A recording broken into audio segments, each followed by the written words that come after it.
Welcome, everyone, to the Survive Talks podcast, episode 14.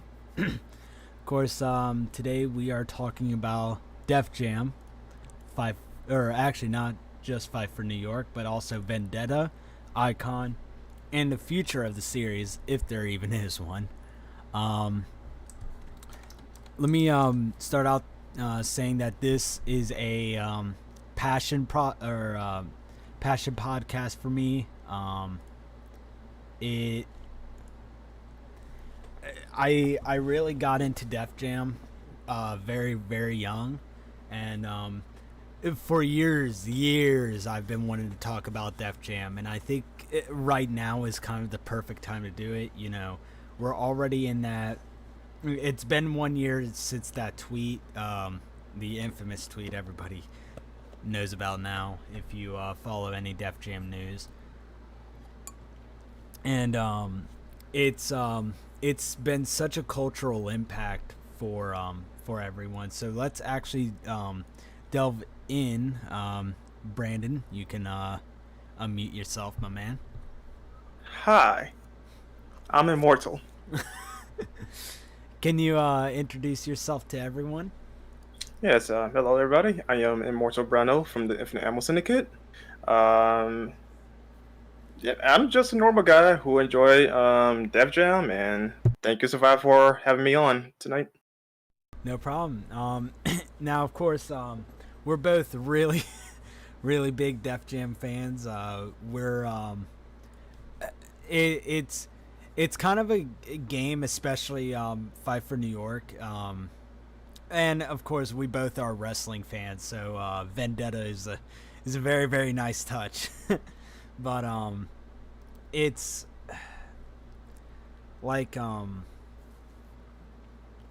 Def Jam just as a series has such an impact, and I'm gonna talk about like what kind of impact it has once we get to the Fight for New York, like all the stuff that it did, like before other games, like even other fighting games did it, um, which is amazing.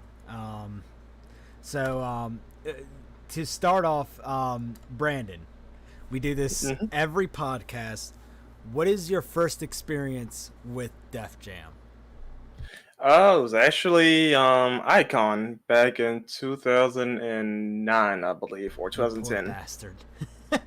Yeah, essentially, I was at my friend's place, and he was showing me, different games, yada yada, and I came across Icon for the PS3. So I'm like, hey, can you play this? Cause I like the cover of it, cause it do look cool, cause it was a nice cover, admittedly. So we played it. I'm like, okay, I vibe. This was pretty fun. But the thing that won me over really was the soundtrack. But unfortunately, though, I didn't get the full experience of Def Jam until like roughly 6 years ish later, 6 or 7 years, when I got my hands on Fight for New York on the PSP. And that was my true Ah, indoctrination into Def Jam because I thoroughly enjoyed that more than Icon. And then, of course, I did come around to start playing the vanilla release on the Dolphin emulator. But mm-hmm. yeah, I've not played Vendetta. Full disclosure, though, but I do know the history and the narrative that it had, in that game. Just I did not play it. Play it. The thing is that like you can't really compare Vendetta to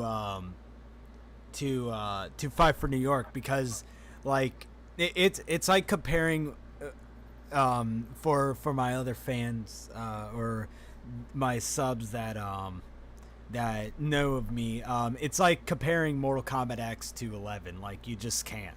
They're two totally different games. Um, they because Vendetta was made as like just a wrestling game. They had just some. They had a canceled project, and they made it into or Vendetta into a wrestling game. Whereas Fight for New York, they had more of the time to round out things um, as they went on. But I'm getting into other shit. Um, so basically, my first ever experience with Def Jam was the PlayStation 2. Um, Back when I was a kid, growing up, my stepdad got me into Resident Evil. He got me more into Mortal Kombat after my dad left, and then he.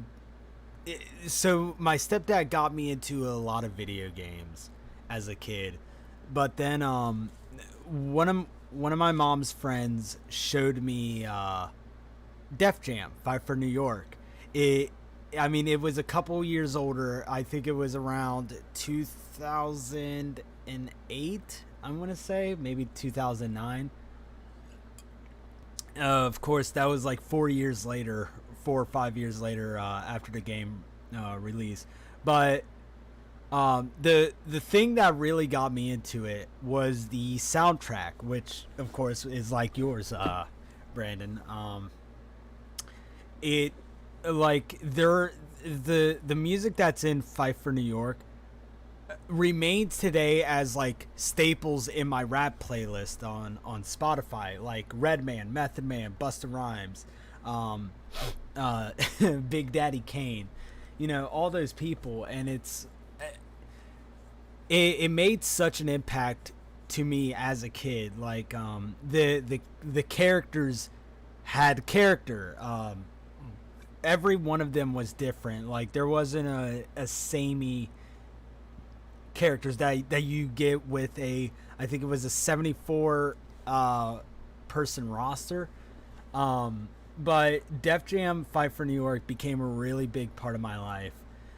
And then of course, after my house got robbed, when I was younger, my mom couldn't find me a copy of Fight for New York, but she saw Def Jam and bought Vendetta for me, and I played Vendetta for the longest of time. And at that time, I think after that time, I was playing WWE 2011 and 2012, and of course those were on the PSP. So like I was already familiar to all the wrestling mechanics, so getting into Vendetta was very very seamless at that point. And it was DMX, Joe Budden, and Redman were my mains on Vendetta. My main for Fight for New York is absolutely Redman. Will be Redman every day. And then after that, my uncle bought me Fight for New York, the Takeover, Christmas. I think it was Christmas of 2013.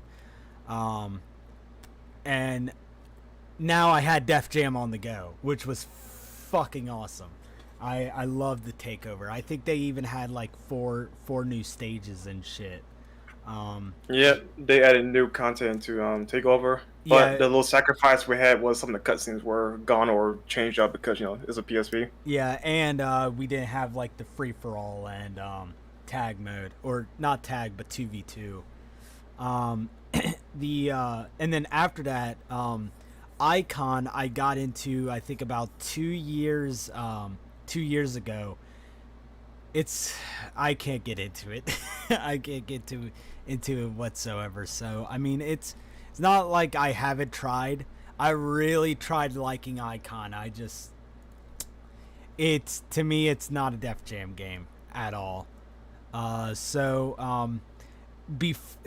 Before we start talking about each game, Brandon, do you want to tell the story of Def Jam, the Uh, series? you talk about the narrative or how it became Def Jam? How it became Def Jam. Okay, well, it started as a WCW game by Aki Corporation. I believe it was called Mayhem 2. Well, the reason why Mayhem 2 became what it was because of the previous game, Backstage Assault. That game didn't do too well at all because they had a different developer and EA was being stupid. So EA got desperate and contacted Aki Corp again to commission this WCW game. But unfortunately, things happened in WWE. Vince McMahon, the man himself, came in and bought out WCW right around that time, and he effectively killed off the whole WCW brand forever.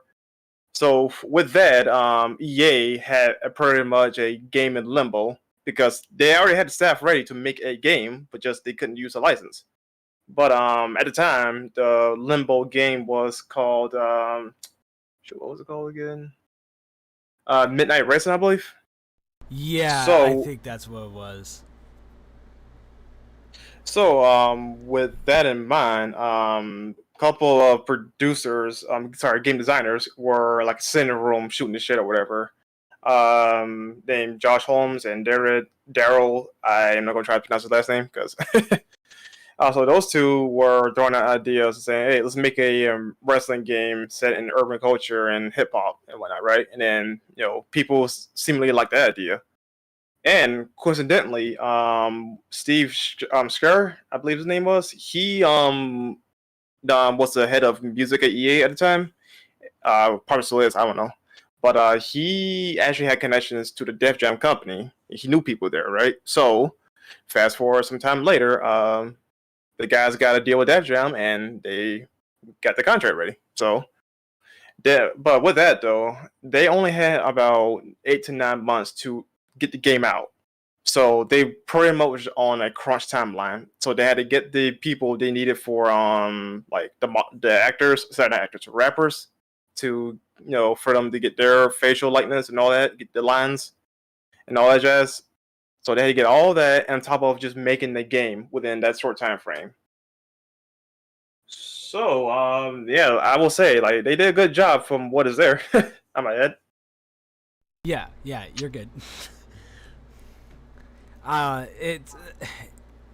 It's such a a weird concept, because what I know, Josh Holmes has talked about stories where he's like, we pitched the idea of rappers in a wrestling game, and then he was like, oh no, let's not do that. Let's not do let's it. not do it. And then everyone was like, yeah, let's actually Let's do it. Yeah, and it's such a stupid fucking idea.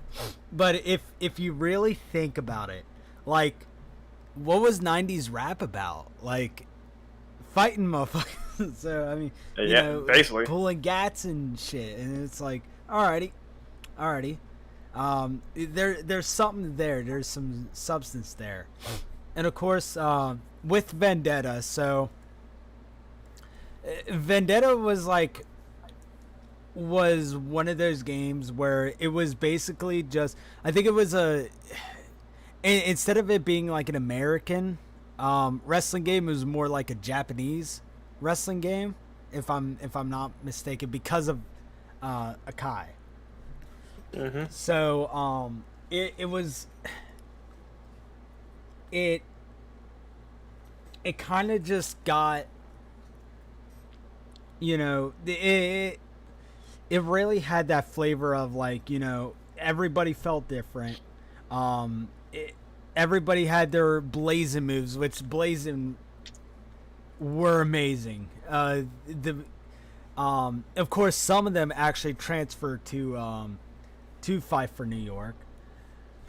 And if you look at the who is it?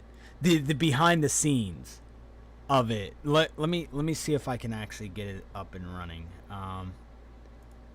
Okay, yeah. So this is the behind the scenes of let me oh shit, I forgot about this. Give me a second. There you go, Brandon. Just so you can see it.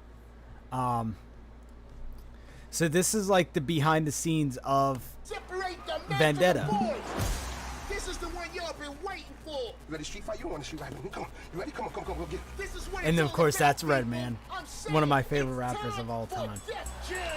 Hey, yo, Red. Yeah, what up? You see what I see? Yeah, I see what you see. I see a fool who about to get his ass kicked. Like, this is... Hey, yo, this is DMX. Keep Murray. Dead on North. Ah, DMX. Yeah, there's a story I have about him, though. And it's really sad. What's up? This is Ludacris. Luda? Yep. Like, check this out, man. you can really understand like how much like they love the project. Like they took the love and care of the project. Like when they were doing the voice lines, and I'll show it a little bit later. But like they were really into the lines, and one of the biggest people that really gave the game its flavor is Method Man. If you guys don't know who Method Man is, he is a part of the Wu-Tang Clan. Dollar dollar bills, y'all. But the thing is that it wasn't Method Man's first go round with video games. If you all remember another canceled project, Thrill Kill. Thrill Kill actually became Wu-Tang. Wu-Tang. I think it's Way of the Shaolin. I think it is. Let me double check. Wu-Tang. I don't think that's what it is. Shaolin Style. That's what it is. Yeah. Wu-Tang Shaolin Style. So it wasn't like Method Man's first time on a video game. And then he also like gave a lot of input of like, oh, maybe we should do this, or no, this is not, very hip hop. And it really puts into perspective, like back then, like how much these companies really cared about their games. We usually don't get that anymore unless it's something like Resident Evil 2 Remake, where so many fans are clamoring that they're like, all right, we need to do some here. But like you could tell, like everyone from the developers to the people at like Def Jam management, like they let them they let EA do whatever the hell they want. And yeah, even though EA gave them what was the development time? Like 8 months? 8 to 9 months, yes. Like so yeah, they have a short time frame. Even then, like with 8 months, they really made a great game. Now, one of the saddest stories about Vendetta is DMX. If everyone is wondering who the character DMX was supposed to be, you can't play DMX, but it's not DMX. In Fight for New York, it's Tech. Tech was supposed to be DMX, but he backed out of the licensing agreement. And the reason why he backed out of the licensing agreement is because they for his likeness, because DMX didn't have the know-all for the didn't have the know-all for like negotiating prices and shit. He got a really bad deal out of Vendetta. So when the sequel came around, DMX was offered 2 cents for every game sold for Fight for New York. And I took into account how many copies were sold, which is 1.8 million. Now 1.8 million sounds like a lot of copies, right? Okay, you gotta put in perspective that it is 2 cents. So for every game that was sold for 2 cents, he would have only made 36,000. Which, with a game that big, I mean, and how big DMX is, that would not have fly. Yeah, I would have said fuck this too. But I think one of the contents for Def Jam Fight for New York was DMX, and his stage was supposed to be the what was it, the Hunts Point scrapyard. that was supposed to be his stage, and of course he was replaced by Tech. Now also LL Cool J was supposed to be in the game too, but never made it into it. It's so like it's really great like what Vendetta was able to do. But of course with Fight for New York, shit went to the max. Do you by any chance have like any development insight into Fight for New York? Well, believe it or not, it's not a whole lot of it. But after the success of Vendetta, they just decided, you know what, they greenlit the sequel, and the guys that did Vendetta, they went extra above and beyond to give us a much bigger game. All it, the I guess the biggest thing they wanted to do is get more hip hop artists inside the game, because Vendetta only had about what 12 hip hop artists versus Fight for New York, I think, was around 44, give or take. So that's about it though. But other than that, there's not a whole lot that's you could say like, oh, huge, nutty, whatever. In contrast to say Vendetta and its unfortunate sequel, Icon. But besides that, though, the general improvements of Fight for New York really was them giving us more modes to work with, more characters, because there's about what 67, 68 for vanilla release. I think it was 74 characters. 70.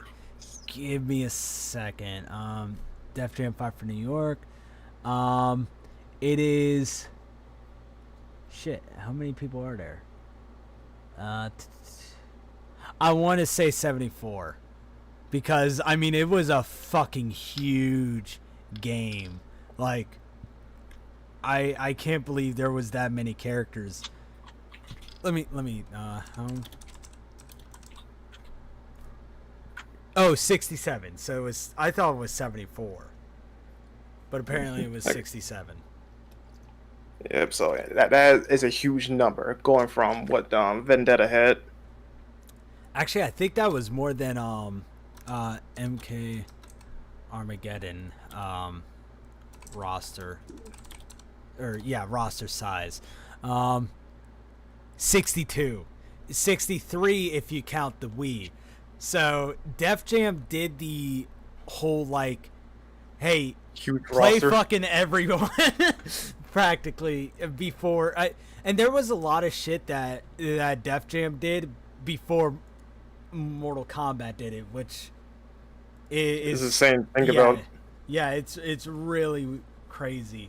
Like Bizarre's, like each character is pretty much unique from each other in Def Jam versus like say MK Armageddon. They just recycle like secondary styles from Deception and give it to the new cast that it came in. Yeah, and then when Armageddon came along, they literally just did, all right, you get one fighting style and then you get a sword. That's basically all you get. But what the way you can look at Def Jam 5, or from Vendetta to Fight for New York, is the same way you can look at like Resident Evil 1 to Resident Evil 2. Like it jumped so much and made it so much better. I think they were given about a year and a half of development, and I mean, for everyone, you think year and a half.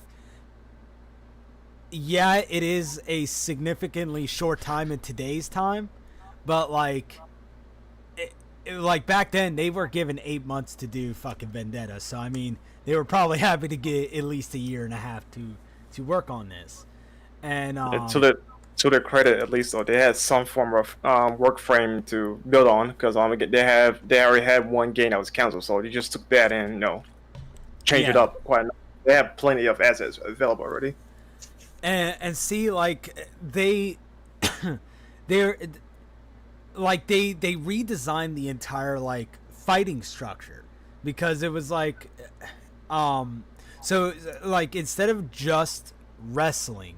There are traits of kickboxing, martial arts, submission, street fighting, and wrestling. And they can made it to like different styles depending on how many of those you have, which is up to 3 total, and the arrangement. So like, if you have kickboxing, martial arts, and submission, it is wildly different than martial arts, kickboxing, and submission because of the fact of how the arrangement. It gives you different attributes, and I think I don't even know what the number of fucking shit you can have, because you have 5 different styles, and you can pick just one single style, or 2 different styles, or 3 different styles. So like, and then you have it in different orders. I know there's a mathematical equation for that, but I don't fucking know it anymore. But so you had all those different types of fighting systems, which is why they were able to do 67 fucking characters. Also, another thing was that Def Jam, and this is what I was talking about earlier, Def Jam was the true pioneer beat of story mode. Like, they beat Midway and NRS by 5 years. Because back then, like, Mortal Kombat just had text boxes, which ran all the way up to Deadly Alliance. I mean, some of Deadly Alliance was cutscenes, but most of it was text. We didn't get a story mode for MK until Deception with Conquest mode. Yeah, if I remember correctly. yeah.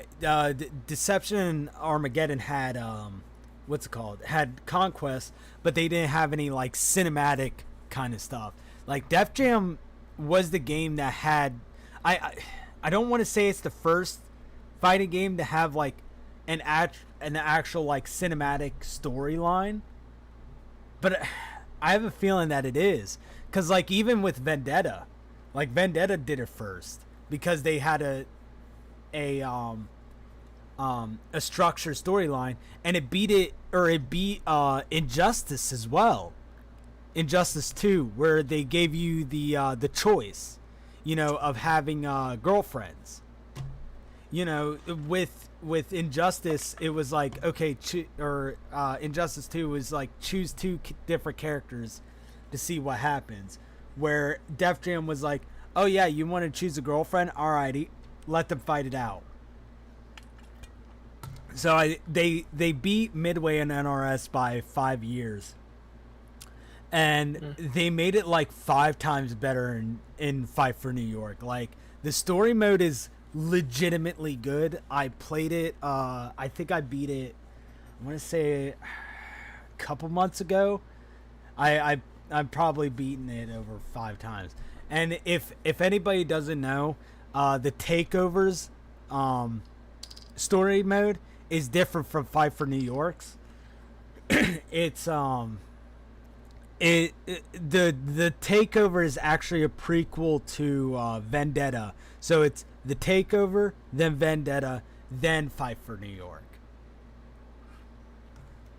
So so you have that. So not only was it made in about a year and a half, so they had more time to develop the game. They had a brand new fighting system.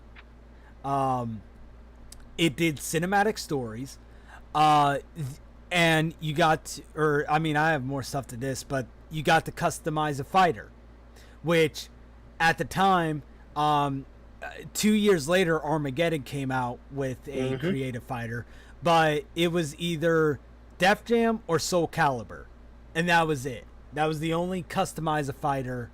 I don't know. Is there any other fighters that did customize a fighter? Not to my recollection. Yeah, so it was basically Soul Calibur and Def Jam. And then, of course, while you customize your character, throughout the story, you get more money to buy more clothes. You get to buy tattoos, jewelry from actually Jacob the jeweler, and then the way you can wear your clothes. I think there's like 8 different ways you can wear a hat. Which is fucking wild. But I mean, they did it. So from Def Jam Vendetta to Fight for New York, they went from 4 modes, which is single, tag, free for all, and handicap, to 9 modes, which is single, team, free for all, subway, cage match, Inferno, ring out, demolition, and window match. Which window match is fun. Like the matches like that can change the tide at any given point. Because once it's broken, anyone, no matter how big your health bar is, can go down and it's a game over. Yep, and it's the same thing with ring out. I just feel like both are equally satisfying. Like with the window, you get to see the motherfucker drop out like 5 stories to their death, and it reminds me of like Mortal Kombat, like with Deception, and yep. I think Armageddon had a stage where you can fall off from the tower. Yeah, and the thing was that that Deception and I mean Def Jam Fight for New York. Okay, so apparently, I have a birthday game. I have a game that releases on my birthday, and guess what the fucking game is? I just found this out today. Fight for New York came out in 2004 on September 1st, which September 1st is my fucking birthday. I got it in 13 days. Yay. But I think Deception came out in November. If I'm not mistaken, it was, I think, November 11th or 13th. Let me see. MK Deception.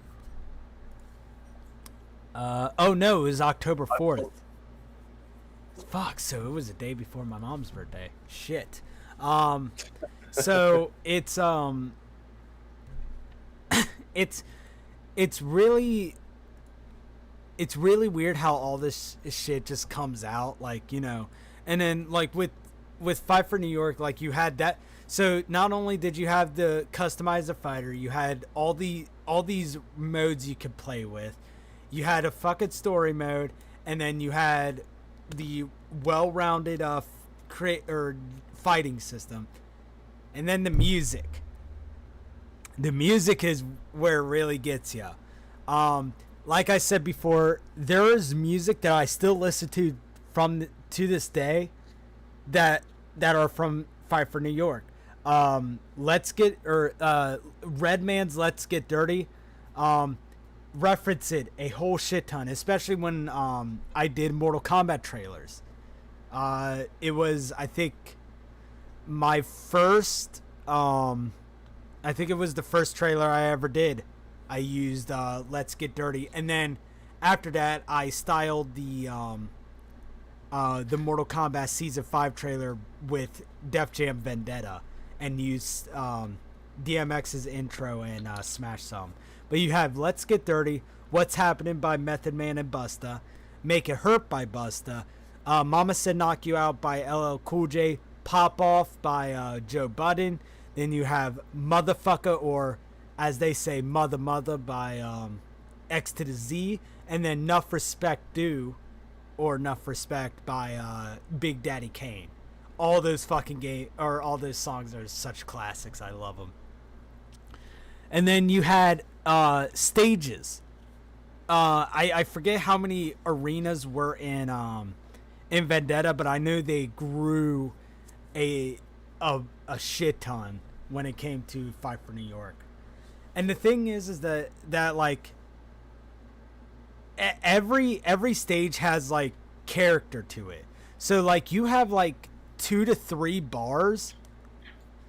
Yeah, they're the same. They're kind of the same layout, but like you have the Babylon, which is a Jamaican bar. Then you have the Limit, which is like kind of like a country bar. And then you have Seventh Heaven, which is kind of like a strip club. So, and then also every ring is different. So you have Club 357, which is like this cold, dark, damp ring. Then you have what is it? Then you have the Red Room, which is like, okay, you can have everything Club 357 has, but you have barbed wire with it. So so like, I like Babylon. yeah, I really like Babylon. I just like the announcer. He's fucking great. And then of course there was so much you could do with the gritty underground arenas, like Terror Dome. Terror Dome has to be one of my favorite fucking maps of all time. I love Terror Dome because it's just a really brutal map. Like, you throw someone into like a steel beam and just bash their skull in. It's like, oh, that's great. And then of course, Blazons come back, and I mean, yeah, it's one Blazon per character. But if you guys don't know like the behind the scenes of Def Jam Fight for New York, or Vendetta for that matter, every rapper was able to make their own what's it called? They were able to make their own Blazons, and except for one, actually. Yeah, a little fun all fact, right, actually. yeah, I know who you're talking about. Tell them. Yeah, it's a little fun fact. One particular rapper wanted his eagle from his wrist, I think it was wrist, to come out, and in his words, claw motherfucker eyes out. And Paul couldn't do that because I don't think it was technically possible, or Yeah, he wasn't willing to have that done. It So he's wasn't. like, It wasn't possible in the engine, apparently. that makes sense though, but I wish he just would have been honest with him. Otherwise, he wouldn't have gotten chewed out at that little gathering for the sequel. Cause the guy was like, "Hey, where my motherfucking bird at?" Yeah, and that rapper became another Wu-Tang Clan member, Ghostface Killer. But let me try to behind the scenes. So like, you guys are actually gonna realize like how much like love and care went into these games. Okay, I don't care. I don't care about Axe. Oh my god, I really don't care about Axe. Suffer. I don't want to smell like douche. Thank you very much. All right. EA games. So, Ludicrous, boy. You think you got what it takes to hit with me? Yes. yeah. Home run, baby. But yeah, funny story with Ludacris. He had a song about throwing elbows. So he said with my elbow, or I want to get my blazing using my fucking elbows. That was a really surprise character though that they got in, was Snoop Dogg. Like, No, it's not even this buff for real though. yeah, no, like, get your bitch ass all night. Yep. I love that line. He actually does a Goku pose for his blazing, I think. Big Snoopy deal double jizzle show. Yeah, or I think he also does it. Hold up, I think this is it. Yeah, they look at it. Yeah, he's a Dragon Ball fan, IRL, so like that's pretty cool. Oh, my favorite character. You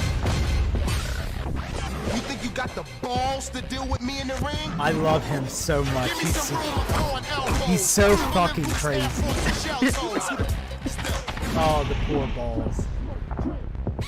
You see that shit, right? If I try to pay to get in the club, Like, where I forget. Did they even say that line in the trailer?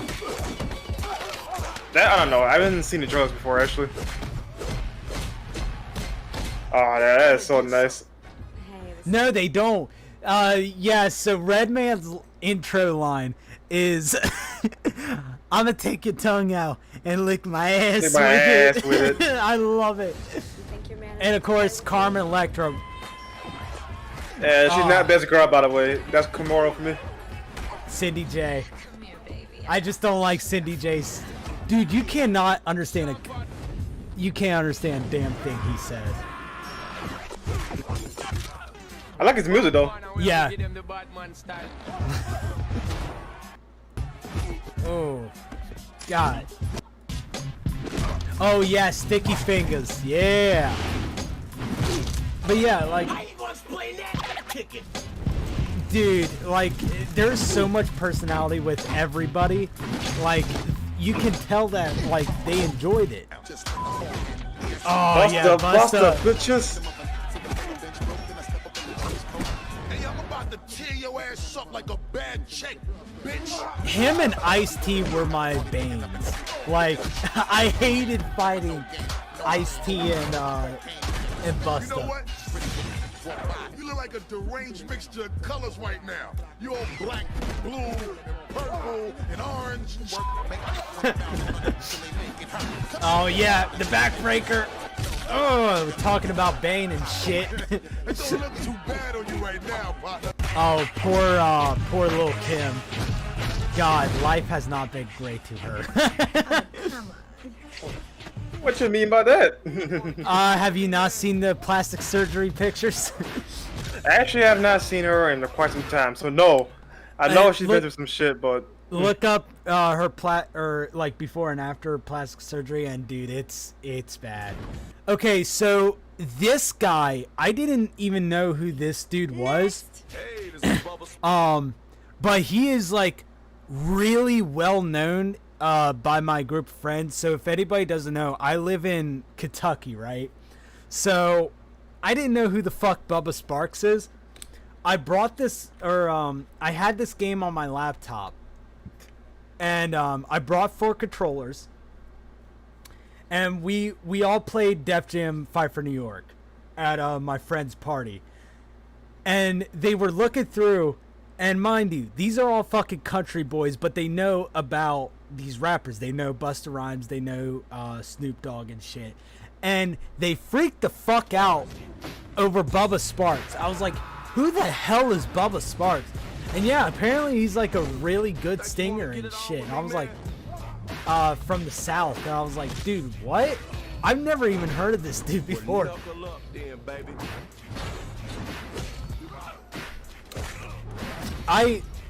The one Happening with it. like type of fighting style I am most fearful of is the submissioners.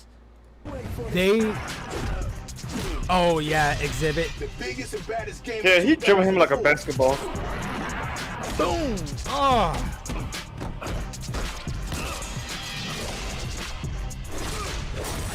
Yeah. Oh, the subway, man. Freaking Danny Trail. Yeah. Oh yeah. He actually dies in this game. As usual. Like yeah. Like. Okay. I don't know why they did that.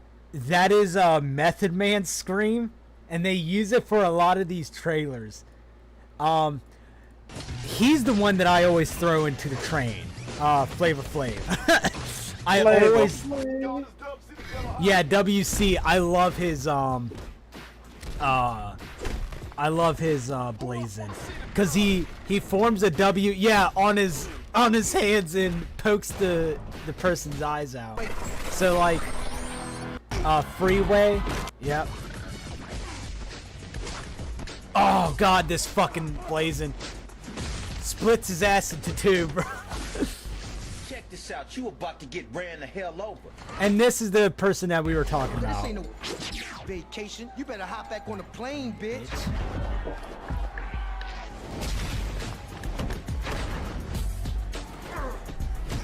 Hey, you ego ain't getting called anybody out. There is a claw move. If you do a front throw, and I think if you hit a light punch, he takes his hand and claws your eyes. So I mean, there is like that in there, but it's it's definitely not what he wanted. But like, you can just see how much the rappers wanted to be a part of it. It wasn't like the fact that, I mean, of course they were getting money out of it, but it wasn't like money was the number one thing. It was like, damn. They having fun performing. Yeah, they really got into it. So like it was really sad when Icon came out. Do you have any story clips for Icon?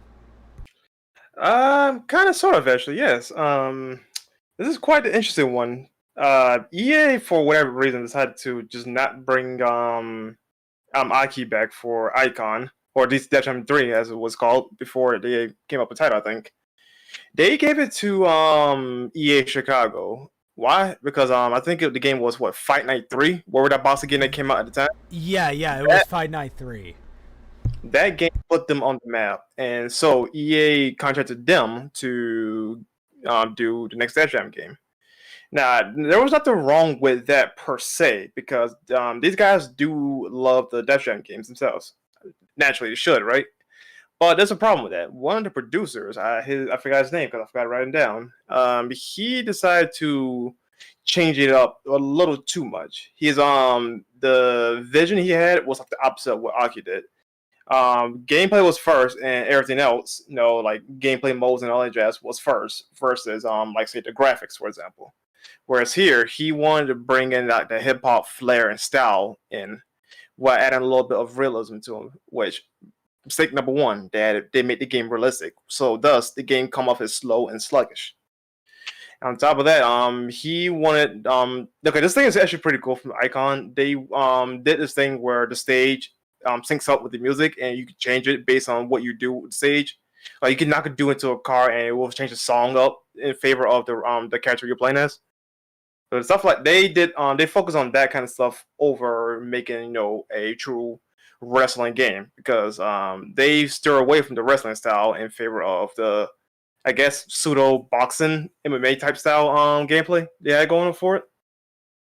And of course, naturally, people weren't happy with that. But yeah, that's the run up of the cliff notes of how Def Jam Icon became Icon.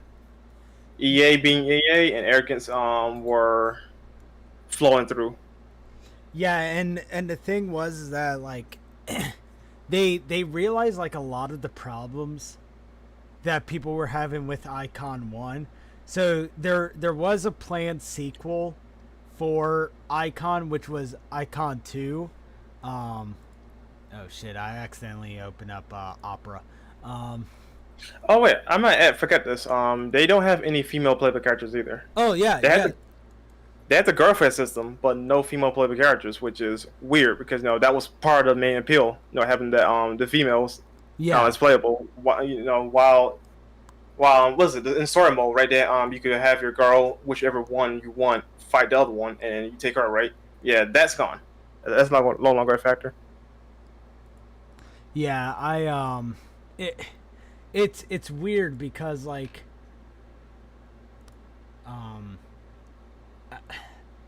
it's weird because like what the fuck did Twitch change their way of banning people? I got him. There you go. Thank you. What's it called? Like they I forget what it was that they did, but let me try to get the Def Jam, because I don't know if you ever seen this before. Yeah, I have. I've seen some of it when it was leaked out. Yeah. It's for Discord. So if anybody doesn't, what? You should partially get ad block. Yeah, I've been thinking about it. I just support too many goddamn creators to put ad block on. So understandable. Long way since 2000. If anybody doesn't know, shut up. I don't want that. Okay. So this was actual like gameplay of Icon 2, and I think the only playable characters was Ti and Playa. Yeah.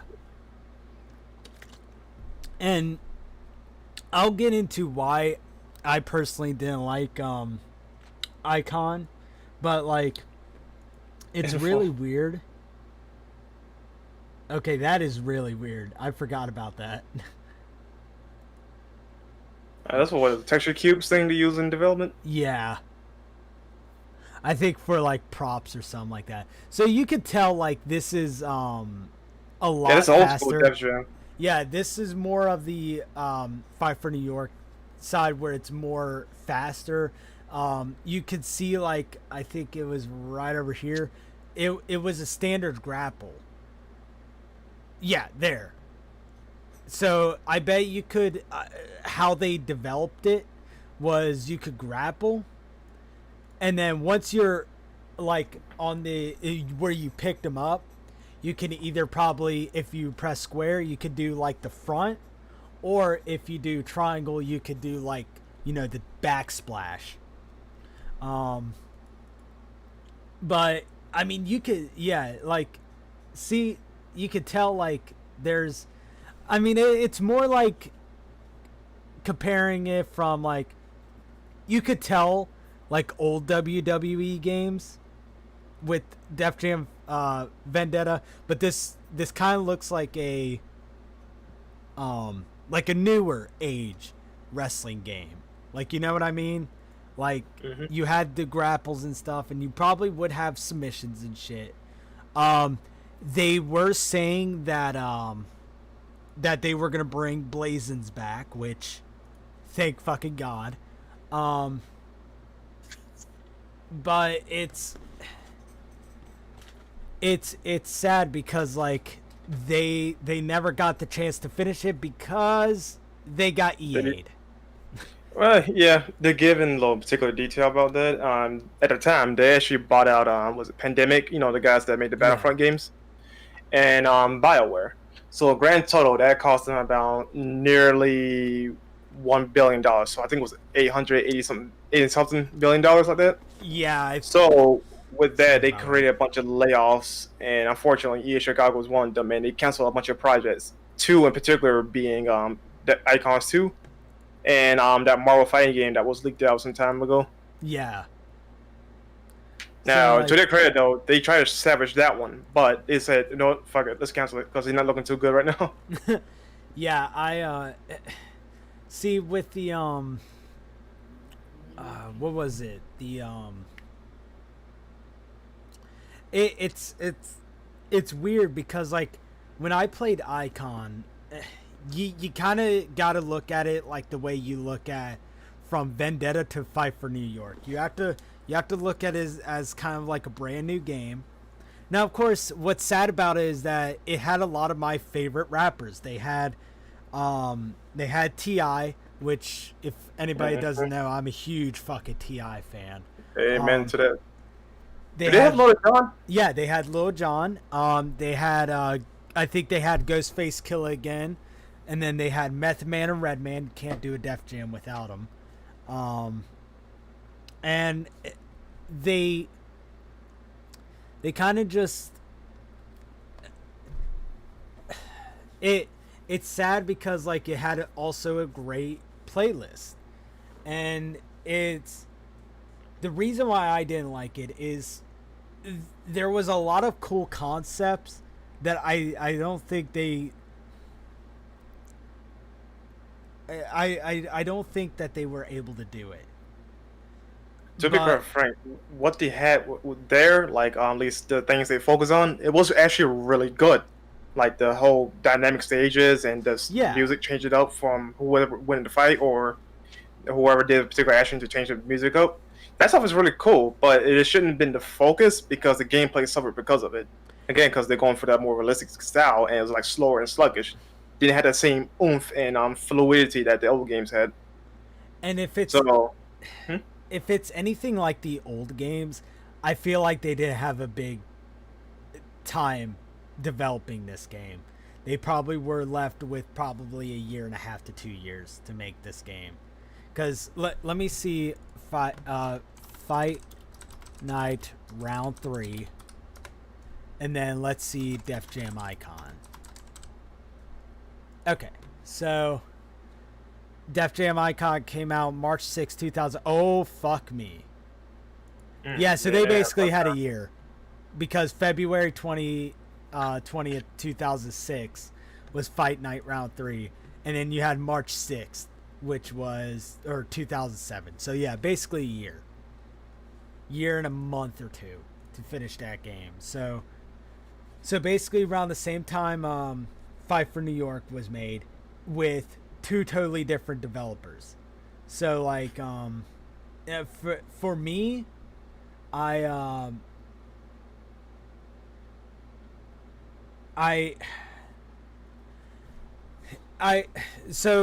of course one of the things that I didn't like about it was the removal of the Blazons. The Blazons was kind of like, it was kind of like the who is it? Give me a second. It was kind of like the rappers like expressing their selves. Like a lot of the Blazons had to do with the music. Like I said, Ludacris wanted something to do with elbows because his songs had elbows. Fucking Exhibit, dude's big, he's gonna crush your back, like. And of course it's so first thing was the Blazons. Another thing was the graphics. Icon, I guess you could say, looks really good, but the thing, Yeah, for what it was, when essentially the time frame it came out, no, it looked fine. 2006, yeah. But the deal with the Def Jam series is that it was always kind of cartoony.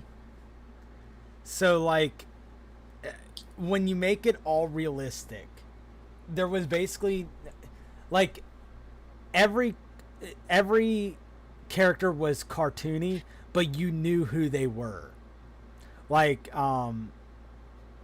it's a weird kind of it's a weird way of like looking at it, but look at the difference between like a Fight for New York model and then a Icon model, and it's two totally different things. You think they're from like different series and shit.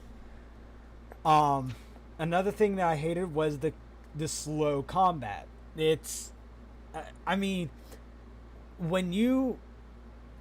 you're throwing people around places in Fight for New York, but when you grab somebody in Icon, you fucking throw them like halfway across the stage, and you kind of just hope that you hit, maybe a barrel. Like I know at the gas station, you're just hoping that they hit the the gas pump.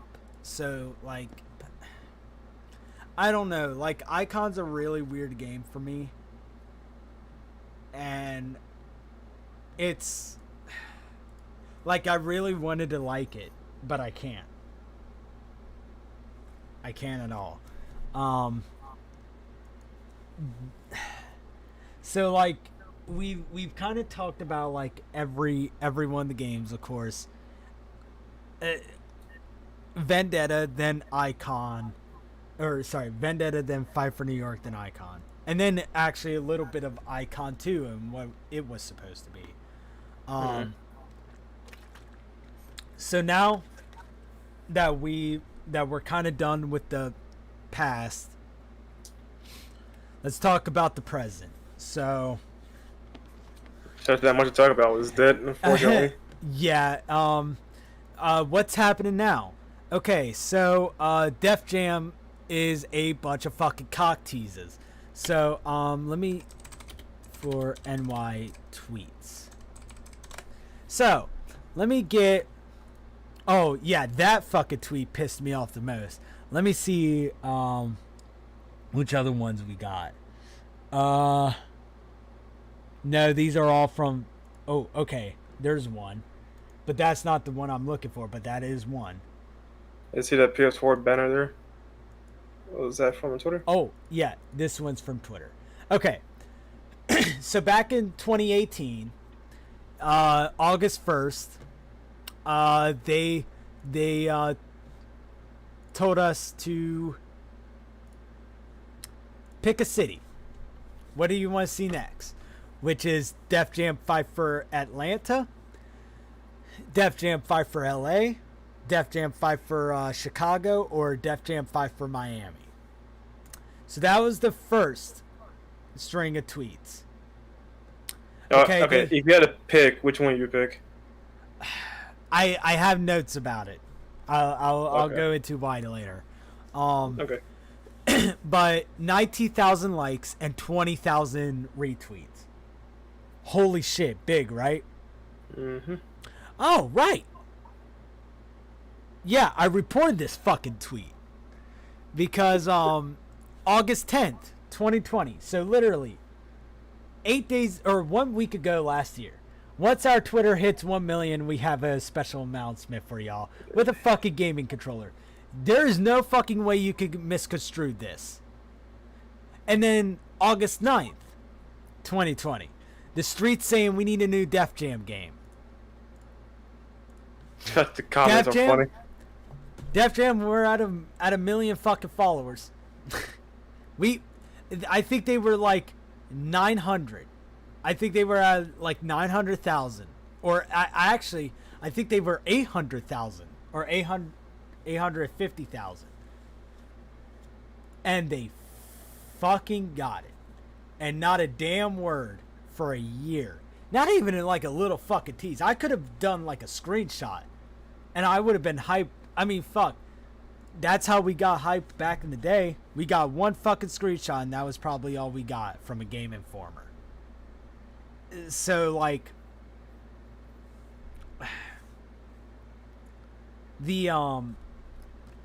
so you got Def Jam doing that. Cock teasing us. Which, fuck you, Def Jam, by the way. Unless you're actually working on something. If you're actually working on something, I'll take it back. But for now, fuck you. So, you have that. And then CEO 2019. They have a Def Jam tournament. Which banned a lot of fucking fighters. Because of how broken the game is. Yeah. I mean, Snoop was one of them. I think my main was one of them too. Redman. Yeah, he was banned. Def Jam tier list. Yeah. They have an official tier list. Let me look at it real quick. Is this the CEO? Oh, I should probably preface CEO tier list. Okay. So, no. Is this it? Is this actually it? Yeah, I think that's it. Okay. So, Sticky Fingers, Karma Electra, Redman, Snoop Dogg, and Suspect are all banned. And of course, you have Kimura and Jacob at the low tier. Feels bad. Yep. Best girl is bottom trash. Well, where's my girl at? Oh, she's obvious. Fuck me. Okay. But, like, so you have now tournaments playing, apparently Bubba Sparks is banned too. Oh, Cindy J is actually banned as well.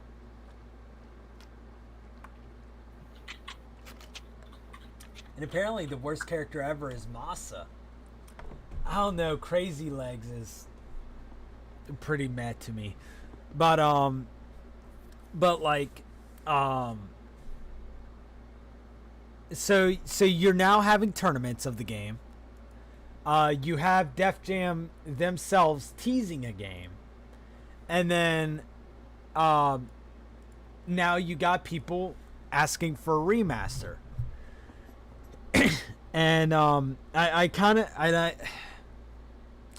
don't want to, like, rain on everybody's parade, but I kind of want to talk about why a remaster of Def Jam 5 for New York will never happen. And I'll even extend that to Vendetta as well.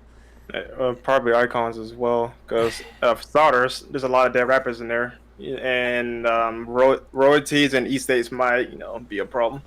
Well, there wasn't as many dead rappers that I was thinking there was gonna be, but I mean there are three.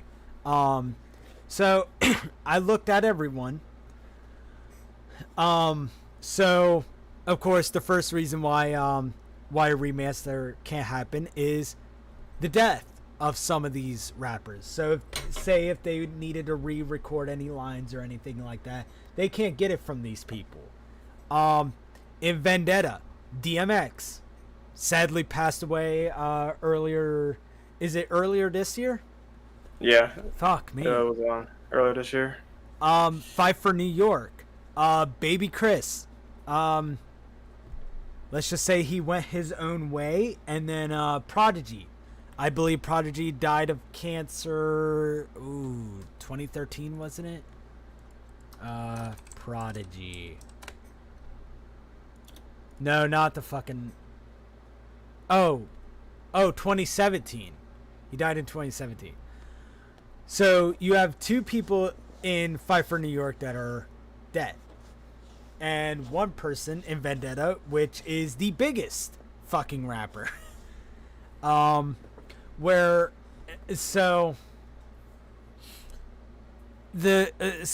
then on top of that, so you have people who are dead. Now, let's add another layer to it. People that would be hard to work with.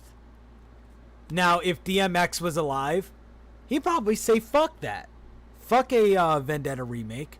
Probably just take him out of it, which would suck because DMX is a major part of that game, both in story and in the gameplay. So like, they would have to pay DMX fucking royalties to bring him back in a remaster, unless they have some kind of contract that allows them to do a remaster. But usually that shit never gives in. So you have that. So you have people who were put on shitty deals like DMX, and they're gonna ask for more money. Now, a majority of people either weren't even in Def Jam or aren't working at Def Jam anymore. Ludacris, for one. My two main guys, Redman and Method Man, they're not with Def Jam anymore. Even though they loved Def Jam, not with them anymore. And a majority of everyone left. Like, if you look at their rappers page, you don't even recognize half of them. Justin Bieber's there, so you can use him. I actually do have him in my list of people to be in a future game, but I'll get into my future list in a bit. So you not only have dead rappers, you have rappers that could be hard to work with due to licensing. Then you have people that aren't even with Def Jam anymore. Let's talk about licensing. First would be the music licensing, but due to Def Jam being a record label, they might actually own a majority, if not all, the songs. So I mean that's a plus, but you would have to get licensed for everyone involved, which would cost way too much because Luda is worth way fucking more than he is now because of Fast and Furious. Ghost, or no, not Ghost. Let me try to think of who else. Carmen Electra, still fucking pretty today. Holy shit. Would probably want more money now that she's been doing stuff. Of course, I mean, I don't know if doing stuff like being in Meet the Spartans means anything, but like, so you would have people that would just cost way too much, and then the ones who did pass away, their likeness and stuff are kept with, or their likeness and estate are kept with the family. And there are just some families that don't want to be involved with it. Like, they just kind of want to be like, yeah, no, leave us alone. We're still kind of grieving here, which I'd get it. So, I mean, I always see people say, like, you know, they need to do a remaster. They need to do a remaster. At this point, it's not even on the cards, or it's not even on the table. I mean, it's not. The thing is that the only thing they can do is make a new game. That's the only thing they could do is make a new game, because there's nothing to it. The main issue is licensing. And then even after that, with everything that EA's done, do you think Def Jam wants to kind of work with the worst company in America? Fuck, I think they won it twice since the last time they worked with them. Like, Okay, you know what? If we're talking about like current year, to give them at least a little leeway, given what's happening with two other companies in particular, EA is like not the worst thing in the world right now. So I mean, that is I'm gonna give true. them a low slack, just a little bit. But which I guess we should probably talk about a new game, which like I said, the only way they would need to do it is a new game. There is no way of fucking which is why I own 2 fucking copies of Def Jam Fight for New York. I own one for my Xbox and I own one for my PlayStation. My PlayStation copy is strictly for backup purposes. Because the Xbox I can play with friends. It is significantly cheaper than the PlayStation 2 version. I don't know if anybody has seen the fucking prices of Def Jam Fight for New York lately, but let me just give you all a taste of what it is. So, it even on my Game Eye, if anybody doesn't know what Game Eye is, it's a it's an app that you put your games in, and it kind of like tells you how much you bought them for. I bought Def Jam Fight for New York on the Xbox for about $60, I think. Let me look at eBay right now. Def Jam Fight for New York. On PlayStation 2, I bought Def Jam Fight for New York for PlayStation 2, I think for about 80, I want to say. Let me double check. I think I actually have the price on there. Def Jam Fight for New York. Yeah, I bought it for $83. It is worth $150 right now. I'm seeing a new listing. Def Jam Fight for New York, Xbox 2004, $95 for and $4 shipping. Which is why I tend to give less care about my Xbox copy. I mean, I still give like really good care of my Xbox copy, but like at least I don't have to spend $150. If I break my fucking PS2 copy, it's done. I'm done. I can't do it anymore. So like both my copies are complete. They have all the shit in it. And Xbox has been the game that I've been doing testing on. If anybody doesn't know what I've been doing lately, and we're just going to transition to the new game segment, which is kind of like the last segment of it. If anybody doesn't know what I've been doing,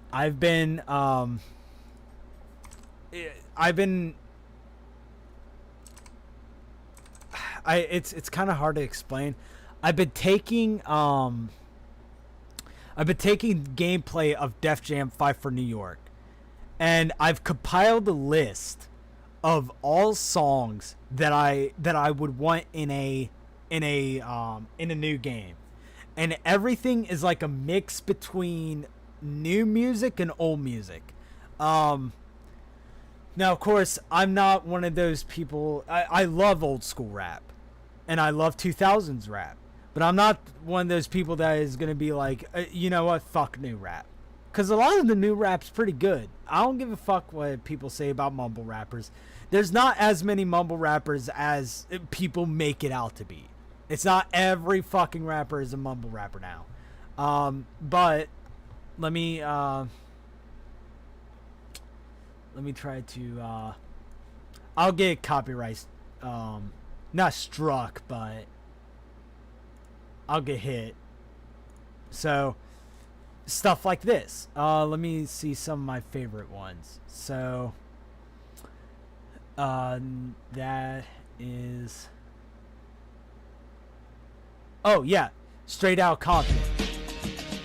So like I take the gameplay, turn all the music off, and I loop the loading screen, and then I use the beginning of the song as the intro. My money's on me. Kick, gonna run right through. And then once it says fight, I cut to like a actiony part of the song. So it really gives that test of, okay, can this song really work with a new game? With, say, if they were to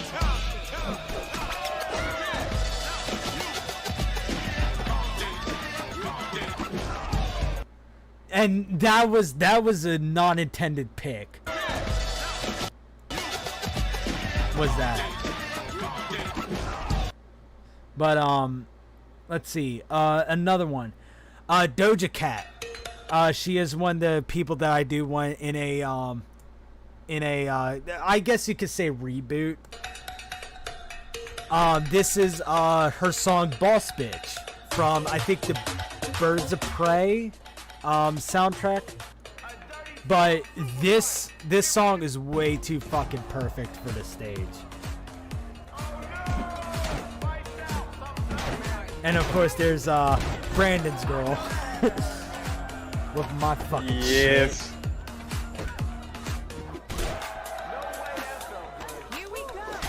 But yeah, it, like, I've tried everything. I've even went towards let me look through it. Here's one of Brandon's favorite stages, the Babylon, which is T.I.'s Popping Bottles with Drake. Dude, the intro shot's fucking amazing.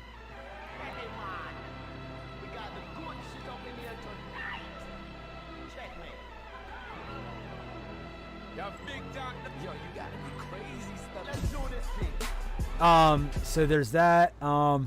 Lil Skies. Now, this is one of my favorite, or one of my brother's favorite rappers. But he slowly became one of my favorite rappers too. And this song is just so dark and ominous. It's like, fuck me. Like, it fits so well with the Sin energy. With all the rain, which is kind of weird because, of course, the song is by Lil Skies and it's all rainy. The first time I was ever introduced to MGK was DMX with I Don't Dance, and then of course What's My Name, because I believe Def Jam still owns that song. And I used Tech because, of course, that's who DMX was supposed to be. And then my favorite one is Plain Jane by Fergie. Or, sorry, not Fergie. Jesus Christ. A$AP Ferg. If anybody doesn't know or hasn't watched the deconstruction episode of this song, the song is actually a fucking train track. And it sounds like a train horn.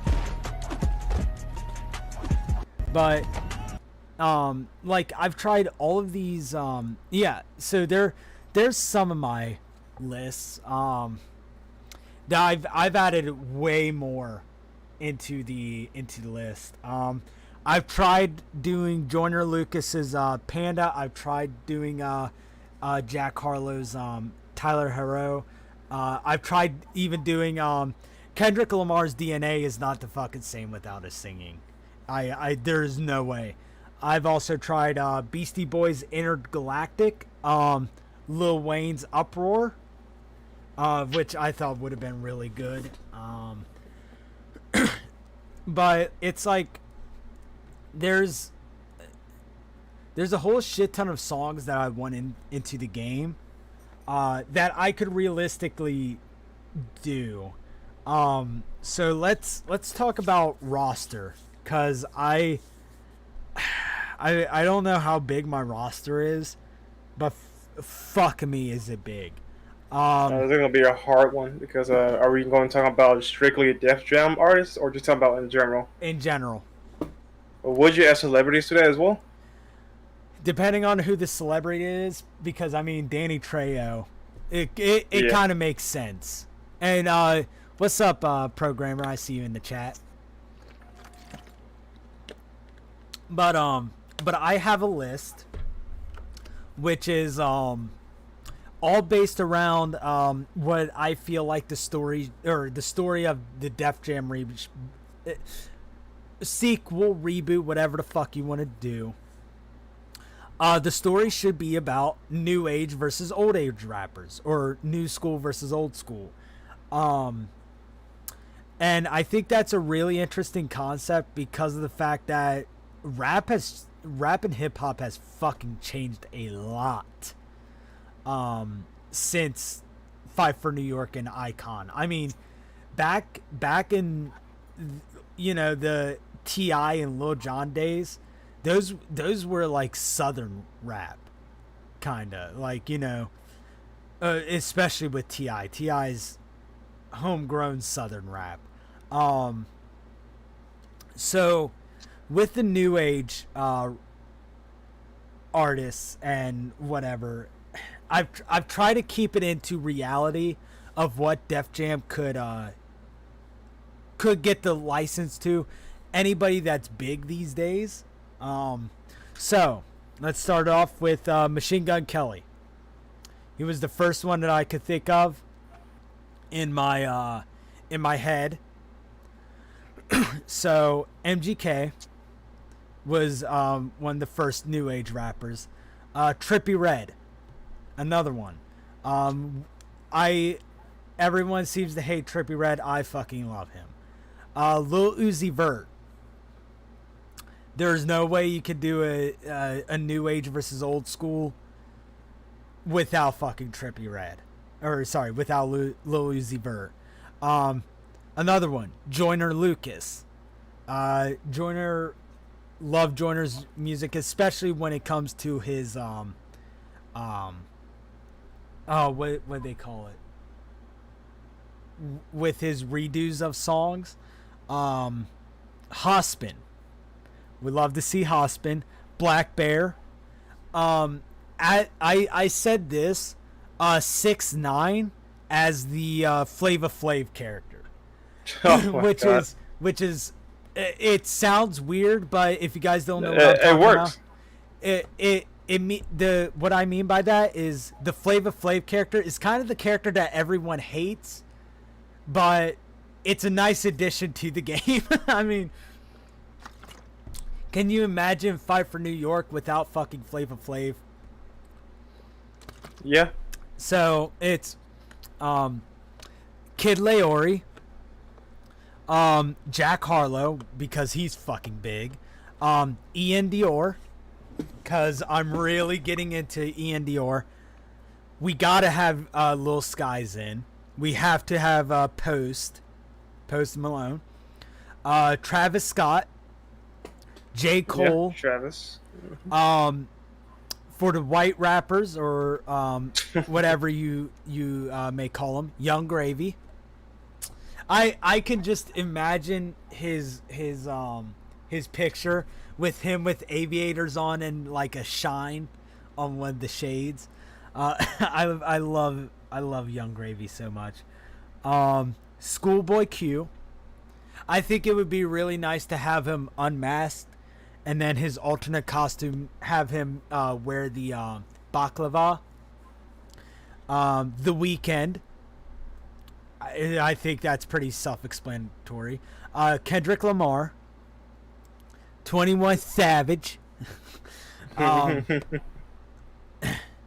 in Future. I'm Why black, not? black. I'm black, y'all. Logic.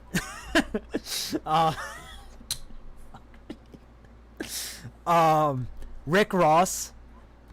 And Yes, get him in. Travis Scott. So He's hit him twice. Oh, did I say him twice? Oh, fuck pretty sure me, you I did. Yeah, I guess I did have him. I forget who the fuck I had on here. Halfway through, I was like, huh. I never like double looked at it, but if anybody doesn't know my my way of knowing who is new age and who is old school, I say anything past 2012 would be considered new age. Because 2012 was really when it broke off of, okay, we're now delving into different shit. I mean, you could technically say 2016 would probably be the real catalyst, but I just generically say 2012.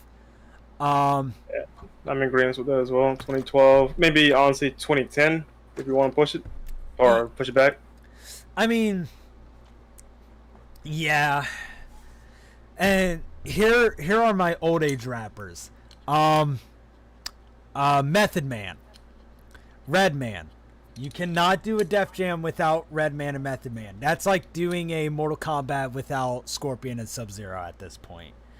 Busta Rhymes, Lil Wayne. I do consider Lil Wayne to be old school. Yeah, Especially you around taking all my guys right now. Holy shit. T.I., Drake, Mm-hmm. Joe Budden. Joe Budden, I mean, I don't think he's as popular anymore, knowing some of the shit that he said on his podcast, but I still dig the guy. Sean Paul is still doing stuff. Ludacris, I bet he would definitely be all over a Def Jam sequel. Hey, you know what? I'm gonna throw you off the curveball as well. When I add in Tyrese, because given their dynamic in the Fast and Furious movies, I feel like that could work in the Def Jam game. I could do that. I could see it. Oh shit. Okay, never mind. Okay, so 50 Cent. 50 Cent would just be fucking great. Ice Cube. Like a million here. Exhibit. Now, a lot of people would consider him I guess, a new age rapper, but he's been in the game for a very, very long time. Childish Gambino. Like, it is weird knowing, like, how far back Childish, like, really goes. I think he was, like, Childish Gambino. I think it's 2005. Yeah, since he was making music. So, Wiz Khalifa. Representation, Johnny Three Tears or Charlie Sheen. I will take any of them from Hollywood Undead. Vanilla Ice. Would love to see Vanilla Ice in a Def Jam game. Andre 3K. 30,000? Yeah. Uh-huh. He hasn't been around.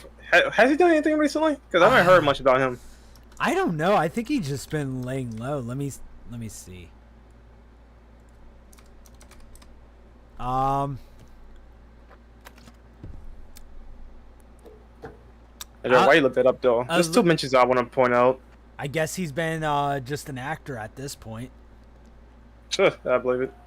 But there's something I want to point out as well. For one, get Kanye West in, because come on, like long overdue for that. Jay-Z, why not? I could see it. Eminem. Jay-Z actually, I think, used to be the owner of Def Jam, wasn't he? He was a president from 2005 to 2007. Yeah. Yeah, so him and the Chameleon. Riding Dirty dude. Yeah, yeah. Chamillionaire, yeah. Freaking T-Pain. I don't think he's been in Icon, so like get him in. Actually, no. I think he was in.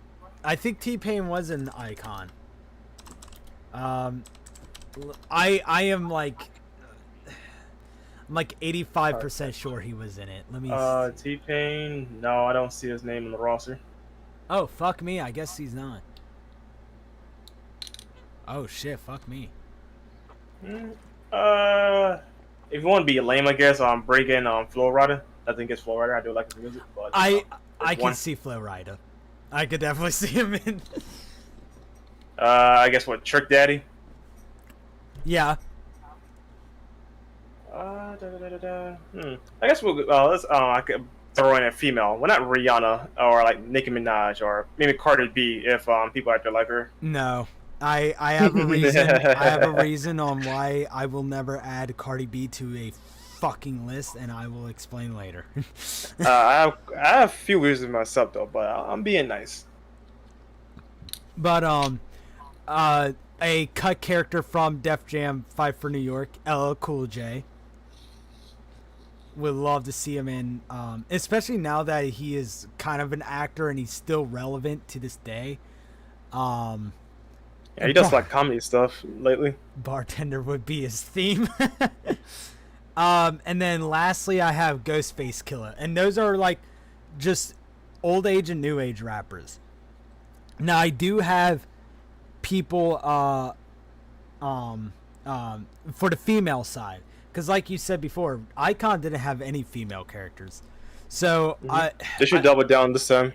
yeah, because I mean female rappers really go hard in 2020. I haven't been able to listen to many of them because I mean they're not my style of music. But I do have some females. My first pick was Doja Cat. I mean, yeah, I really like Doja a whole fucking shit ton. Then SZA, SZA. Megan Thee Stallion. Young Ma. My brother's really into Young Ma. I did say Rihanna too.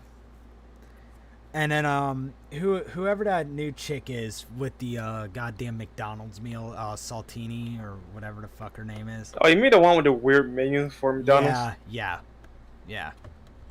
So I mean, I do have female rappers on my list. I just don't listen to many of their music to really get into like, you know, hey, I actually like this person or I don't. The reason why I don't I didn't put Cardi B in there because her fucking blazing would probably be drugging a goddamn dude. If anybody doesn't know about Cardi B, which holy shit, I don't know how the fuck you don't know at this point. And if you do know and you don't care, you're kind of a fucking piece of shit person. She admitted to drugging men. I mean, I don't think she did anything sexual with them, but No, she stole the shit. but yeah, she stole shit. But yeah, I mean, that's still drugging someone without their knowledge. I mean, that's I mean, you say a fucking guy did that, and that's the end of the world for him.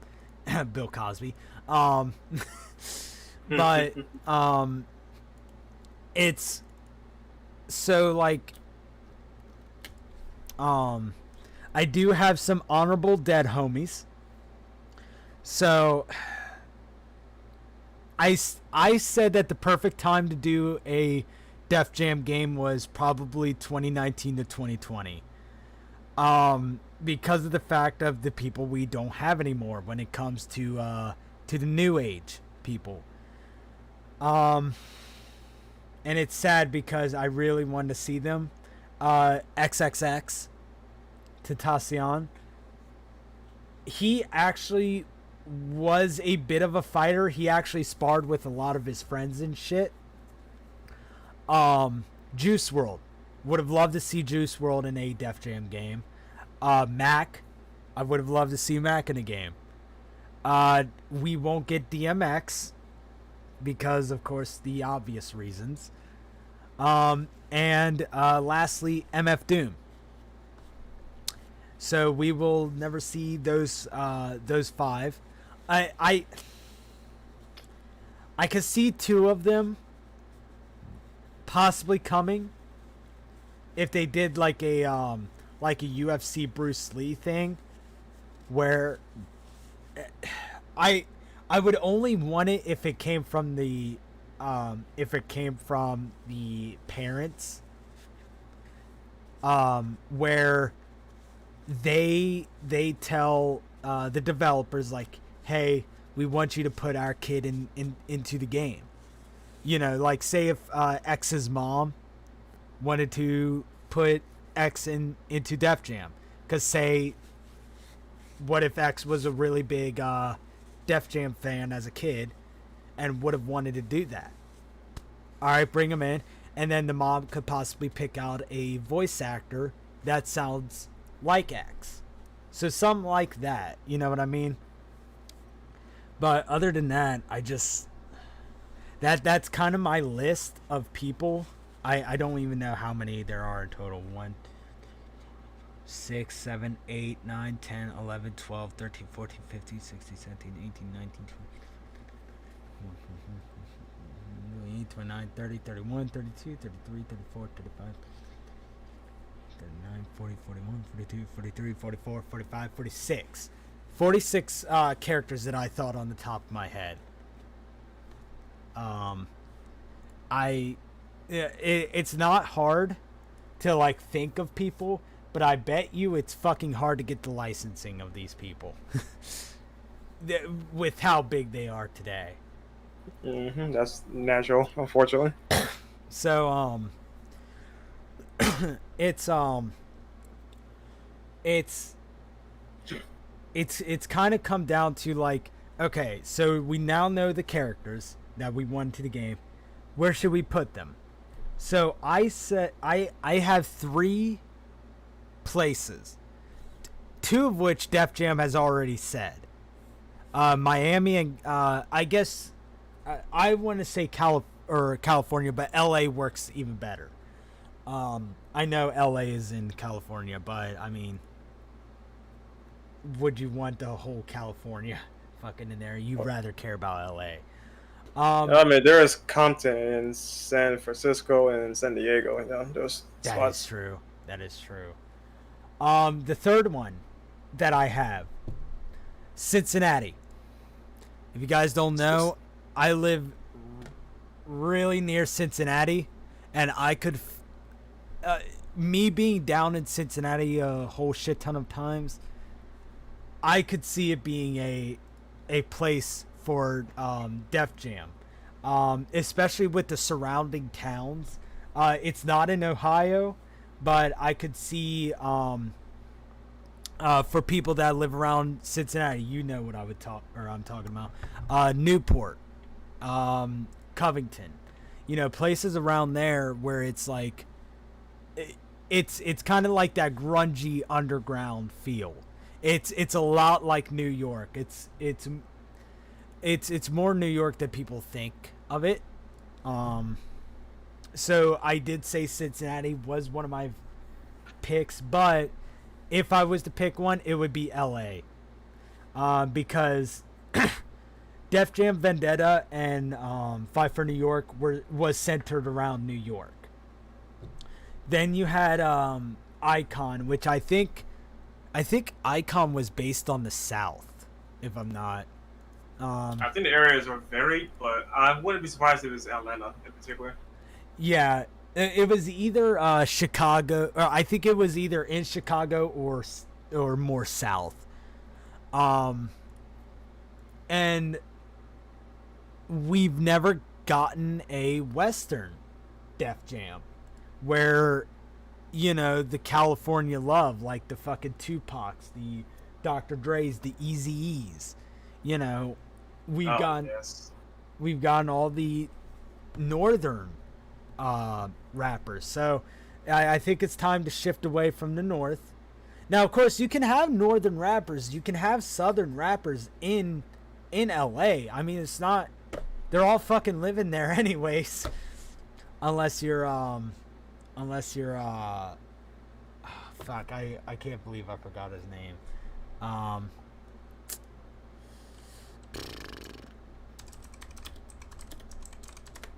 um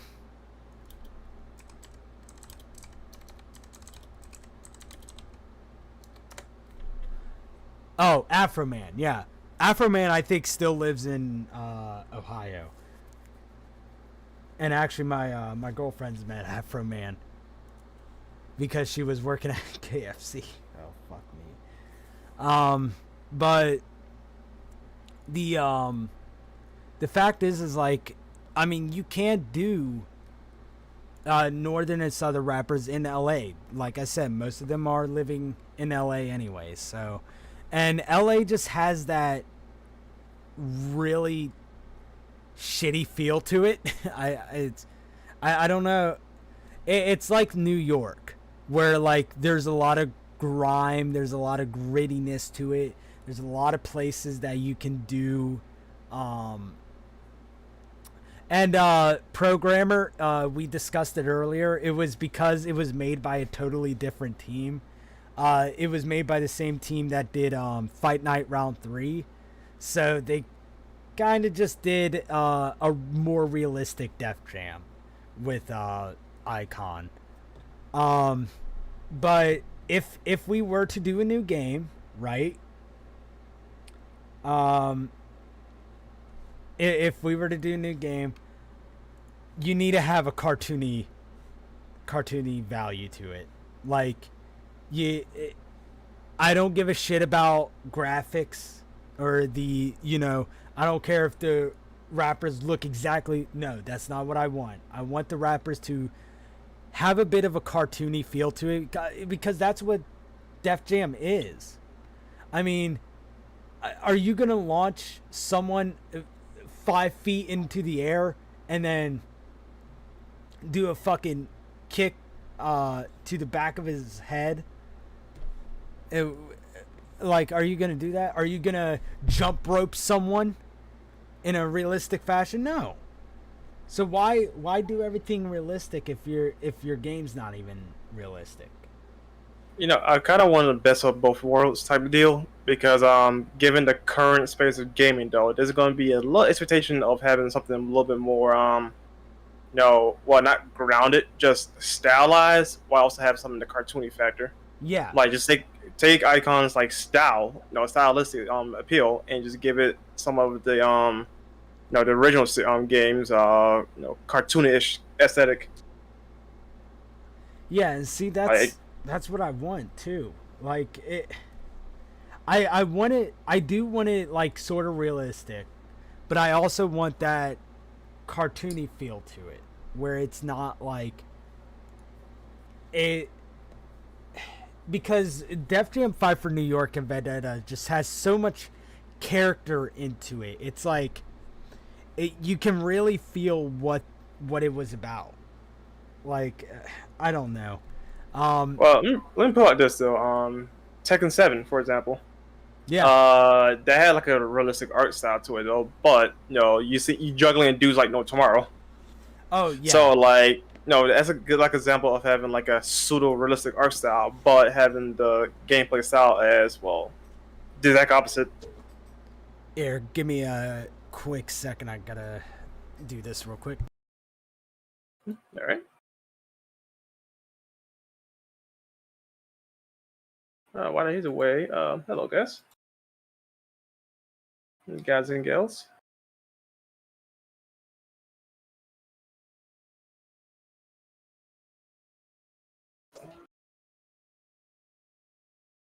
Akuma and Ryu for Def Jam. They will break the game, especially Akuma. And Tekken 7 taught me something. Akuma will mess up your game for the better. Take it from me.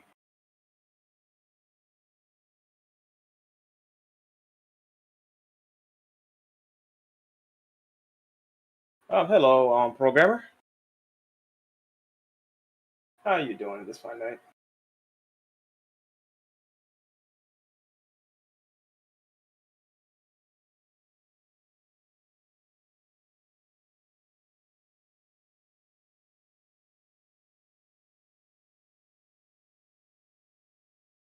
Sorry, folks. Puppers was wanting food. So, Good doggy. but I so the other thing that I feel like needs to come back are the blazons. Like I said, blazons are what gave the it gave the rappers like an expression of themselves. Like a lot of them did that, and I mean we've already talked about that before.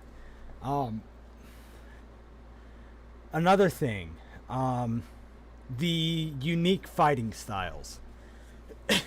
If you were able to make a 5 different sets of fighting tiers and 67 characters felt different to each and every one of each other, you should be able to do less than, and mind you, that was in the PS2 days with limited resources and shit. If you were able to do that back then, you should be able to do it now. Now, of course, I'm not saying pack 80 fucking characters within the game, but you know, about a 40 to 50 roster is, I say, somewhat conceivable if you implement the same system. Yeah, to Icon's credit, though, at least they have 6 different fighting styles. That is true. And then, of course, you got to think about developers. Who is going to make this game? I don't fucking know who's going to make this game. I don't have a single clue on who would make this game. I feel like everyone from EA's division, because I mean, you have the DICE, who makes. Okay, hold up. What developers are still active with EA? Let's see. Well, you know what? They could actually rebuild a team to make this game because Yeah. I'm not sure you're aware of Skate. That's coming back, and they rebuilt the team with as much people as possible from the old studio that it closed down to give us the next Skate game. So in theory, they could do the same thing. That is true, because I mean, if you think about it, so Respawn's still working on Titanfall. You have who are the developers of Need for Speed? Because I know they had to push it back for Battlefield. You have DICE working on Battlefield, so that's 2 studios. I forget who the fuck works on the FIFA and Madden games. Oh, okay. Here we go. So here's all the people. Codemasters. I think Codemasters are the one that works on the racing games. So you have their recent purchase from, and they make the dirt games, I believe. Yeah. So you have Codemasters, Chilingo. What? Oh, they make like kids mobiles game. BioWare would definitely not make a fucking fighting game. Criterion. Need for Speed. So Criterion is the ones that do Need for Speed. DICE does Battlefield and Battlefront until they lose their goddamn license. Capital Games. I have a feeling I do know of them. Capital Games. Let's see what they've done. And nothing. Okay, is so EA there's Chicago still around? EA Chicago, unless they rebranded as something. No, I don't think they're around. I think they're absorbed into something else. Fire Monkeys. That That was could a be a Fire Monkey. possible. That's a possible one. Full Circle.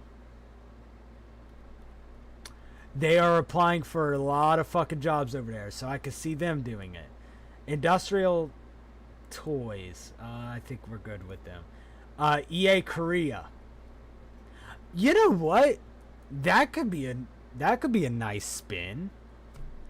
A Korean studio working on a fucking Def Jam game. I mean, there's Well, a huge ass language barrier right there, but well, that's the thing too. What they understand the culture they're trying to develop for, because Def Jam in particular has a branch in Japan, and they have Japanese artists there. So when they have a like say a Japanese studio work on it, though, there's actually some form of connection or some form of barrier that's there. In contrast to Korea, I don't think Def Jam has an audience in Korea.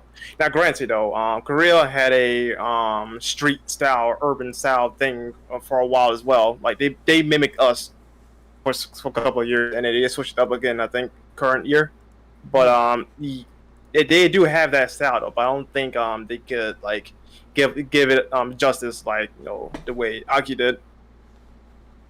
That's my assumption, of course. I could be completely wrong, but from my observation, yeah, I don't think Korea could probably do it. Redwood Studios possibly. I don't know any projects that they've done. Like I said, Respawn does Apex. Ripple Effect, they're doing the not the Hazard Zone. They're doing Portal. EA Sports is doing EA Sports. Tiburon. Damn, they are hiring a lot of fucking people. Wait, you said Redwood? That was Visceral Games. Oh, Redwood was Visceral? Mm-hmm. Yeah, they're hiring for a lot of people. I could possibly see them doing it. But yeah, Track 20, it looks like they do Sims. So, I mean, there are some studios in there that you can hire people for. And I bet... nah, never mind. You can't hire the first guy or Holmes, isn't it? Or who was the original director or producer of the game? Oh yeah, Paul Holmes. He's with Microsoft now, I believe. Yeah, I don't think you can buy him off. That's something if Honestly. he's still not there. Yeah. So I mean, it's really hard to think of. Dude, don't even get me started with the fucking Tenchu series. I cry every time I think about them.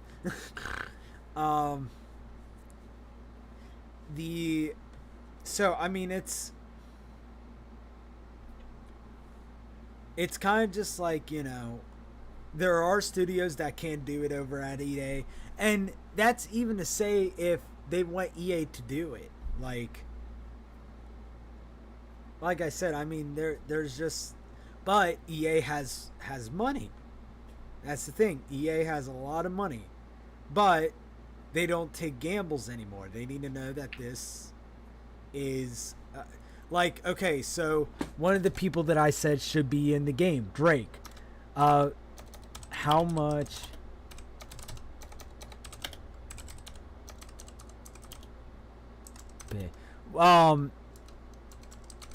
Okay. Hold up.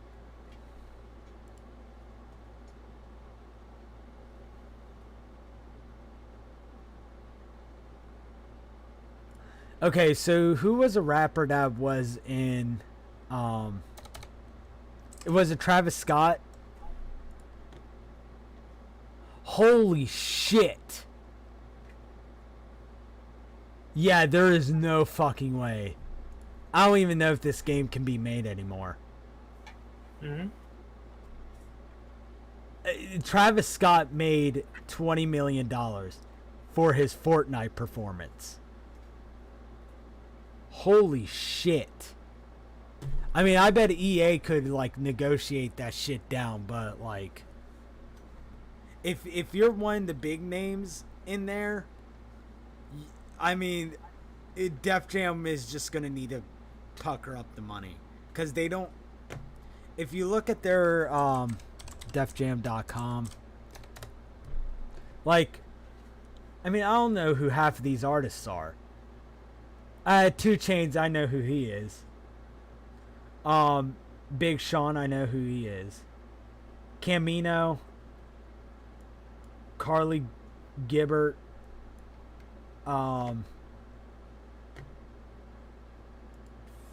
Fabulous, Donut, Jeezy, Kanye West. Okay, yeah, no, these people can't be in the fucking record anymore. L Cool J is still with him. Justin Bieber, Logic's with him. Okay, Nas. Okay, never mind. They have some fucking names in here. Holy shit. Rihanna's with it. I have a feeling Rihanna's not with them anymore.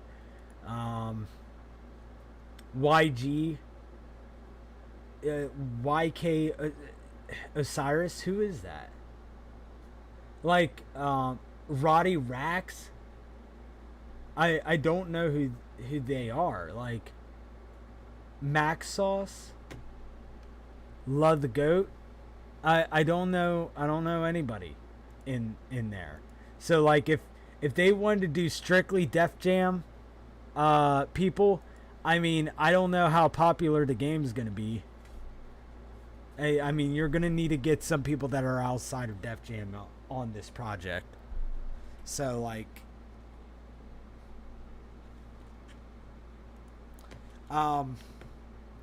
damn, that kind of sucks. Now that I kind of just realized that. Still problem is licensing. Yeah, that's going to be the end factor to all this. Because if they made Icons 2 all those years ago, then, well, at least we had another Def Jam game. But, nowadays rappers are a lot bigger than what they were literally 10 years ago. Yeah. That's what I'm saying. Like, there was a huge difference from, like, 2012 to back then and then 2012. Because 2012 was when the internet really fucking blew up with, I believe MySpace was still around during 2012. And then MySpace was dead before that. Oh, it was dead before then? Yeah. Fuck me, I thought it was a little after 2012. Well, they did have resurgence though, but it didn't really last long. But you have shit like SoundCloud and Twitter to promote music, and that's how these people got big. And SoundCloud rappers. Yep. I mean, fuck, I think what's his nuts? Kid Leori. I think he was a SoundCloud rapper or something like that. So like it's weird. But yeah, do you have any finishing thoughts about Def Jam just as a whole? This series is fucking amazing. Even with Icon shortcomings though, there's still some good things in it. As far as the soundtrack is popping, it's amazing. And I do love some of this new stuff they try to add though, but it fell short at the end of the day. But if the series can come back in any form or fashion, really be remasters, a new game, whatever it may be though, I do hope we get something out of it, because the series cannot just die on a loose leg like this. No, it has a great legacy, and I wish the company itself and EA would come together and do something. But overall, yeah, I like Def Jam. TLDR. See, for me, it's like Def Jam is kind of in a rut. It's in a huge ass rut, but if they have the money and if they get like funding from EA to do this, like, I bet they could get some more people into it, like people who aren't in Def Jam. But it's kind of just like, damn. I love Fight for New York, and I've been playing it like I've always played it a shit ton. Like, Fight for New York. I have it on. I even have it on this phone that on my Razer phone, and I play it from time to time. But especially with all this testing for old music, it's kind of like, damn. Like I forgot. Like, it's not even that I forgot how much I love this game, but it's like it did so many things right, and it did so many things before other games did it. Like the gear, the customization, the fighting styles, the story mode. It did all of that before any of these companies did it. And it's amazing what they were able to do. So, like, I want to tell people, like, you know, don't lose hope on this game. Like, or don't lose hope on the series. I mean, yeah, Def Jam are a bit of a prick for cock teasing you, but we're about to get the Steam Deck, and you know damn well I am going to put Def Jam Fight for New York into the Steam Deck. Whether it's the PlayStation 2 via RetroArch or if I use a GameCube copy of it. Like, I'm gonna put it on the Steam Deck, and I'm gonna have it to go. So, like, for me, it's kind of like I'm not giving up, because I mean there's so much to do with this series. Yeah. But yeah, I guess we will end it off at that. I don't know what the next Survive Talks will be about. I kind of like get an idea about these things and then just go through with it. I want to try to do every 2 to 3 weeks, but if I don't, I don't. I think the last one we talked about the Steam Deck, Dead Space. When was that? July 20th or 22nd, I think. So, like, I don't know. It's a lot, but yeah. Until next time, we will most likely be talking about another game. I'll probably be trying some out, or some shit, or some news will come out that I would want to talk about. But yeah, I think that is it for the podcast. I will see you all later. Bye, folks. Catch you next time.